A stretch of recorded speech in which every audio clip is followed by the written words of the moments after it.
Assalamualaikum warahmatullahi wabarakatuh. Perkenalkan, nama saya Amanda Putri dari kelas 3A INF. NIM 140223000056.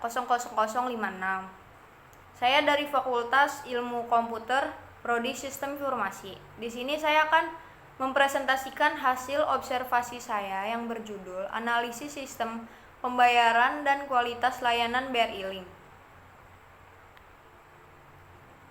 Ada latar belakang. Perkembangan ekonomi digital di Indonesia membutuhkan layanan perbankan yang cepat, aman, dan nyaman. BRI Link juga dapat meningkatkan kebutuhan masyarakat akan layanan perbankan yang mudah diakses dan efisien. Persaingan perbankan di Indonesia yang semakin ketat membutuhkan inovasi dan pengembangan layanan. Perkembangan teknologi informasi dan komunikasi memungkinkan pengembangan layanan perbankan digital. Ada juga tujuan penelitian. Yang pertama, ada untuk mengembangkan strategi pemasaran dan promosi BRI Link. Yang kedua, mengetahui dampak BRI Link terhadap kinerja keuangan dan operasional BRI Link. Yang ketiga, mengidentifikasi kelebihan dan kekurangan BRI Link dibandingkan dengan layanan perbankan lainnya. Yang keempat, mengembangkan metode penelitian bisnis digital. Pembahasan. BRI Link adalah layanan perbankan digital dari Bank BRI yang menawarkan kemudahan dan kecepatan dalam melakukan transaksi perbankan. Di sini juga ada sejarah BRI Link. Pada tahun 2009, BRI Link meluncurkan layanan internet yaitu BRI Internet Banking. Tahun 2011, BRI Link meluncurkan aplikasi mobile banking yaitu BRI Mobile. Tahun 2017, BRI meluncurkan BRI Link atau yang disebut perbankan digital terintegrasi. Tahun 2018, BRI Link dilengkapi dengan fitur-fitur baru seperti pembayaran tagihan dan transfer antar bank. Tahun 2020, BRI Link mencapai 10 juta pengguna. Ada juga kelebihan BRI Link. Yang pertama, jaringan luas dan infrastruktur yang kuat, produk dan layanan lengkap, teknologi canggih dan keamanan data, sumber daya manusia profesional, pelayanan pelanggan 24/7. Tantangan dan kelemahan bisnis BRI Link. Yang pertama, persaingan dengan berbagai perbankan digital lain. Yang kedua, resiko keamanan siber. Yang ketiga, perubahan regulasi dan kebijakan. Yang keempat, pengembangan ekonomi. Yang kelima, ketergantungan teknologi.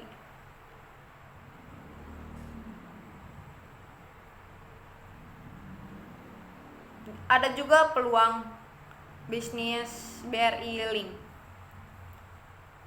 yaitu ada pengembangan ekonomi digital, pertumbuhan pengguna internet, kerjasama dengan perusahaan vintage, pengembangan produk dan layanan baru, yang terakhir ekspansi pasar internasional. Hasil observasi. Yang pertama, sistem keamanan yang baik untuk melindungi data dan transaksi pengguna. Keandalan sistem untuk mencegah kesalahan transaksi. Antarmuka pengguna yang mudah digunakan dan akses mudah ke berbagai layanan perbankan. Lokasinya yaitu di agen BRI Link atau Toko Haumart Ciruas, Kabupaten Serang, Banten. Hasil wawancara. Pertanyaan pertama, apa saja fitur yang tersedia di BRI Link? Jawabannya, ada transfer, setor atau tarik tunai, cek saldo ATM, beli pulsa, dan lainnya. Pertanyaan kedua, apakah ada biaya administrasi? Jawabannya ya, ada. BRI Link memiliki beberapa biaya administrasi yang berlaku untuk beberapa layanan. Pertanyaan ketiga, apakah ada batasan transaksi? Jawabannya, BRI Link memiliki batasan transaksi untuk menjaga keamanan dan kenyamanan pengguna. Pertanyaan keempat, bagaimana BRI Link menjaga keamanan data pelanggan? Jawabannya, penggunaan teknologi tokenisasi untuk melindungi data kartu kredit atau debit. Pertanyaan kelima, bagaimana mengenai masalah teknis saat menggunakan BRI Link? Jawabannya, pastikan koneksi internet stabil, perbarui aplikasi secara berkala, gunakan perangkat dengan spesifikasi yang memadai. Selanjutnya, ada proses layanan BRI Link. Yang pertama, pilih jenis transaksi, lalu isi data nasabah. Setelah itu konfirmasi. Kalau sudah konfirmasi diproses. Lalu konfirmasi sukses kalau sudah berhasil.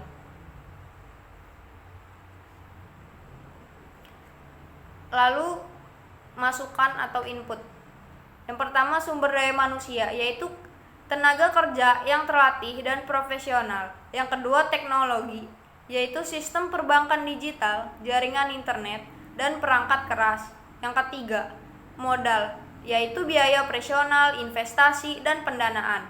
Yang keempat, data dan informasi, data nasabah, transaksi, dan pasar.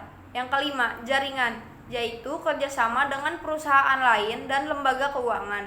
Yang keenam, kebijakan dan regulasi, yaitu peraturan perbankan dan pendanaan.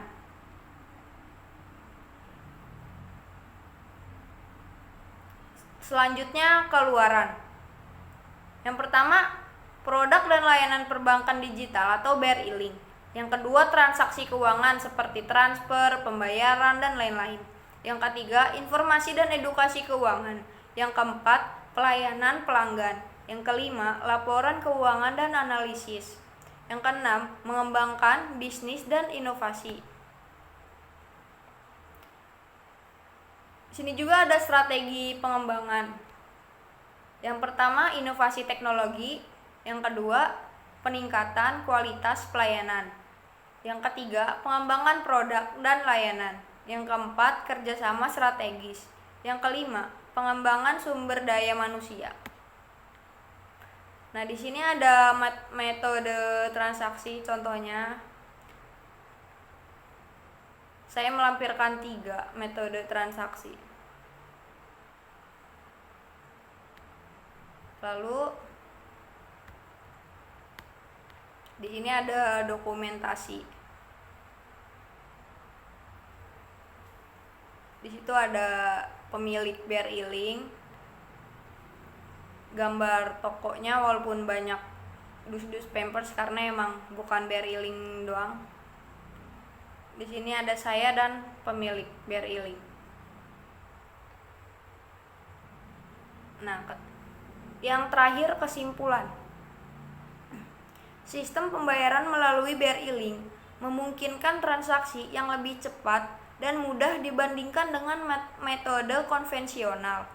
Bisnis BRI Link juga memberikan kemudahan dan meminimalisir kesalahan transaksi bagi pengguna, terutama di wilayah yang belum memiliki akses luas ke kantor cabang BRI.